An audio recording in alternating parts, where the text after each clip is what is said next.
In Mississippi and in the rural South, the land does hold scars. There were members of the Black community who worked on farms in either sharecropper or near slavery conditions. And I think those scars are one of the barriers to why we don't have more Black people who are engaged in work related to farming. We have a food access deficit, a healthy food deficit. The Mississippi Food Network tells us food insecurity exists within every county of their service area, including Hinds, Rankin, and Madison. Vietnamese American has specific, produce or vegetable that they, like to eat. And that's not gonna be so in the mainstream, grocery or market. It's very important to provide access to culturally appropriate food in the Black community. There's a scarcity of ethnic food in terms of vegetable, and they have to be flown in or in from different part of the state or different part of the country, and the price is really, really high, and some of them cannot afford it.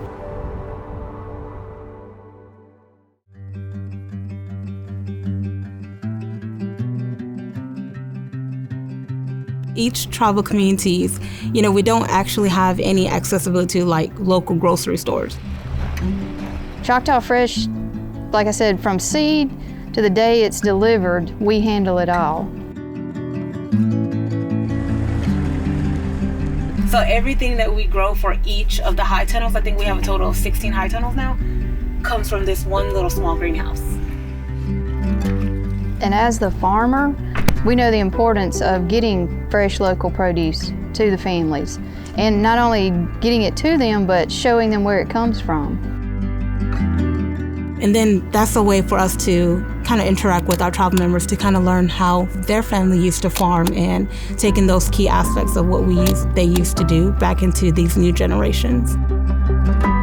So many times our land has been farmed to death, so we're trying to bring that back. We want the soil to be something that's here for generations to come.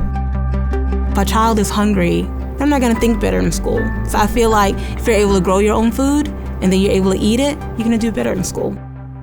The study also reveals children are more likely to be hungry as compared to adults in the state. Boys and girls.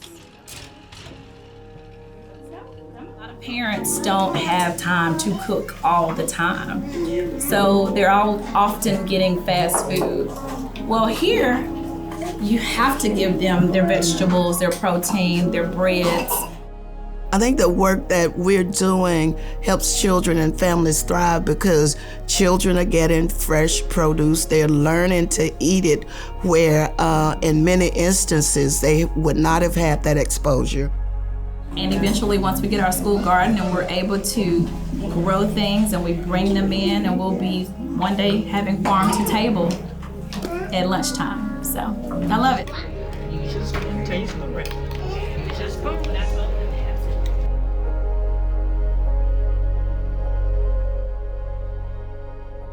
Historically, Black women have been the sustenance of their communities as we grew up in these rural areas.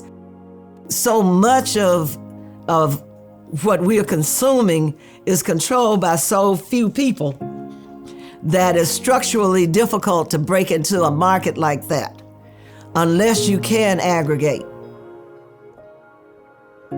How do we switch that on its head and turn a deficit into an asset? So we work to form the Southern Rural Black Women in Agriculture, which is a Black women-owned co-op. The emphasis was on getting women together, getting them the training and the support and the technical assistance they need to build out their cooperative, and then to have them collectively growing vegetables so that they could reach a larger market. Growing an economy, creating an alternative economy in an area where mostly none exist. Our vision is that we can grow enough and show enough that we can encourage investment there so that we can develop an economic engine in these rural communities. But it is something that we have to be diligent about doing. My biggest dream for this community is more Choctaw hands in our lands, using a lot of our land to grow our own food. I mean, it would be nice to actually see other families actually trying to, provide for their own families, their own communities, have their own little community garden and grow from that. To address those unmet needs for the community. We know that no one individual can make a big difference. We have to work, collaborate with different organizations, different people in order to raise the awareness.